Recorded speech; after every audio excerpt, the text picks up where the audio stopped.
Urusi imekomboa vijiji takriban vitatu huko mkoani Kursk, na pia wanajeshi wa Urusi walivunja mpaka mwingine wa Ukraine katika jimbo la Kursk huko nchini Urusi. Na taarifa zote hizi utapata nafasi ya kuzifahamu kiundani kabisa hapa kwenye chimbo la habari za kimataifa. Pia kabla sijasonga mbele, ukihitaji pia kujiunga na grupu letu la WhatsApp ili pia kupata taarifa hizi au kupata video hizi na picha hizi za moja kwa moja kutoka mstari wa mbele wa kivita huko nchini Urusi na Ukraine, tunakukaribisha sana kujiunga na grupu letu la WhatsApp kwa kulipia kiasi cha shilingi 2500 kwa nambari ya Tigo Pesa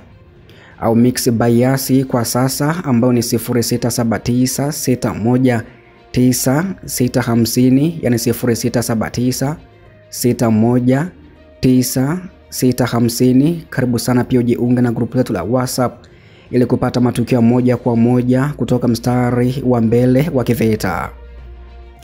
Nikianza na taarifa ya ukombozi wa majeshi ya Urusi huko mkoani Kursk,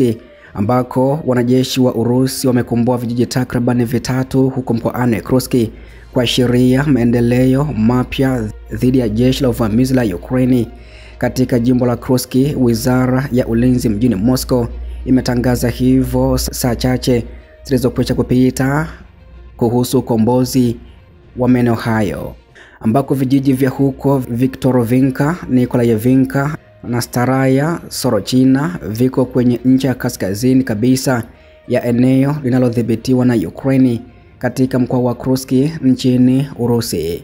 ambapo makazi hayo yanapatikana mara moja magharibi mwa kijiji cha Malaya Lokinya, ikiwa ni ngome kuu ya jeshi la Ukraine katika eneo hilo na kuvuka mto usio na jina moja. Hivyo kuanguka kwa vijiji hivyo vitatu kunaweka wanajeshi wa Ukraine waliojichimbia katika eneo hilo katika hali ya hatari zaidi.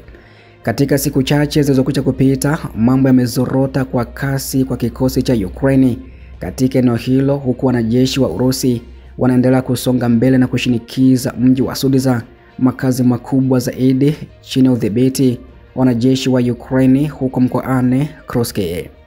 Kikosi cha uvamizi kimekuwa kikikabiliwa na matatizo ya vifaa na sasa kinategemea barabara kuu moja ya kuvuka mpaka, ambayo imekuwa ikikabiliwa na mashambulizi ya mara kwa mara ya ndege zisizo na rubani kutoka Urusi pamoja na mizinga kutoka Moscow. Wiki hii ripoti nyingi za vyombo vya habari kutoka huko Urusi na Ukraine zilipendekeza kwamba askari wa Ukraine walikuwa kwenye ukingo wa kuzingirwa katika eneo hilo la mstari wa mbele wa kivita, na askari kati ya 6500 na 10000 walikuwa katika hatari ya kukatwa kabisa.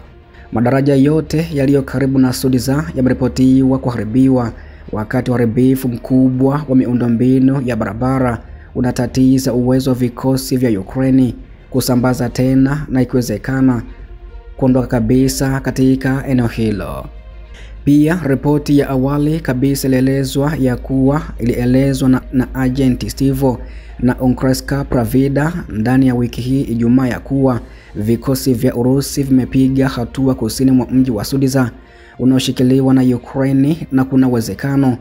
wa kutishia kukata baadhi ya nyadhifa za Ukraine katika jimbo la Kursk huko nchini Urusi. Chanzo cha kijeshi ambacho hakijafichuliwa kilichotumwa katika oblast ya Kursk kiliweza kukiambia kituo cha habari cha Onkreska Pravida ya kwamba vikosi vya Urusi vimevunja ulinzi wa Ukraine kusini mwa Sudzha, na ya kwamba watetezi hao wanajaribu kuleta utulivu. Vikosi vya Ukraine vinajaribu kuzuia harakati za Urusi ili kuzuia kuzingirwa kwa sehemu au kamili, chanzo kiliweza kusema hivyo.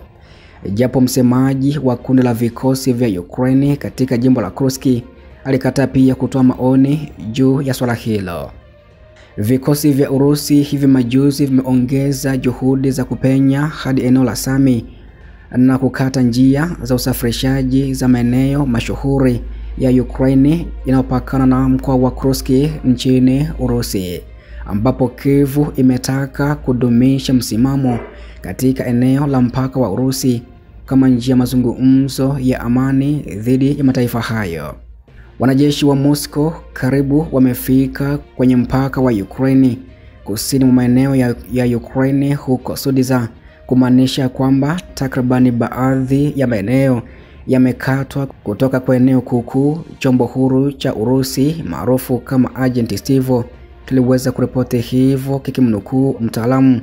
kutoka timu ya ujasusi ya migogoro katika nchi hiyo. Mapigano makali yanaendelea katika eneo la mpaka la Sami, ambapo vitengo vya mashambulizi vya Urusi vinajaribu kupenya na kuelekea kwenye barabara kuu kutoka Yunakivinka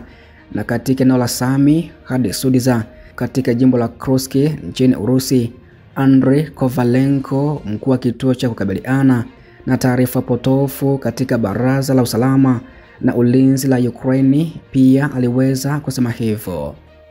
Vikosi vya ulinzi vinapigana na kushughulikia majeruhi makubwa kwa wanajeshi wa Urusi, Kovalenko alisema bila kudhibitisha mafanikio ya Moscow, ambako chanzo cha Ukrainska Pravda kilisema ya kuwa mafanikio hayo yalitokea kati ya Machi 5 hadi Machi 6. Ni matokeo ya kampeni ya utaratibu ya Kirusi katika eneo hilo. Kundi la wafuatiliaji wa uwanja wa vita wa Ukraine maarufu kama Deep State linaonekana kuthibitisha ya kwamba kusonga mbele kwa Urusi kuna ashiria kusukuma kwa kina katika nafasi za Ukraine kuelekea mpaka wa jimbo la Ukraine katika mkoa wa Sami nchini Ukraine, ambako pia jimbo la Deep State lilitia alama kijiji cha huko Kurovinka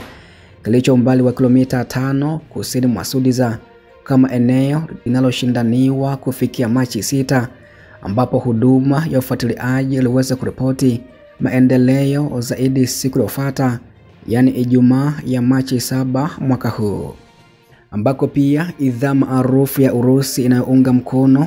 vita TW Majors pia iliweza kuripoti mapema ikidai kuwa wanajeshi wa Moscow wamepenya hadi kilomita 4 ndani ya maeneo ya Ukraine. Inakumbukwa Ukraine ilianzisha uvamizi wa ghafla wa kuvuka mpaka katika jimbo la Kursk nchini Urusi Agosti 2024, ambako baada ya miezi 6 ya mapigano katika jimbo hilo, wanajeshi wa Urusi wamepata udhibiti wa takribani 64% ya eneo katika eneo hilo, jeshi la Urusi lilisema katika mwezi uliokwisha kupita. Uvamizi wa Kursk umesababisha madhara makubwa kwa jeshi la Ukraine, ambapo mpaka sasa zaidi ya wanajeshi 65,500 wameuawa au kujeruhiwa katika eneo hilo, huku baadhi ya vifaru 386, karibu magari 300 ya kivita, watoto wachanga, wabeba silaha 259 na zaidi ya magari 2000 ya kivita yameharibiwa au kutekwa katika eneo hilo.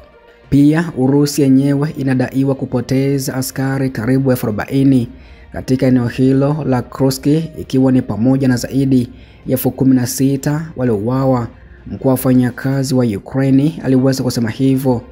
Februari 6 mwaka huu.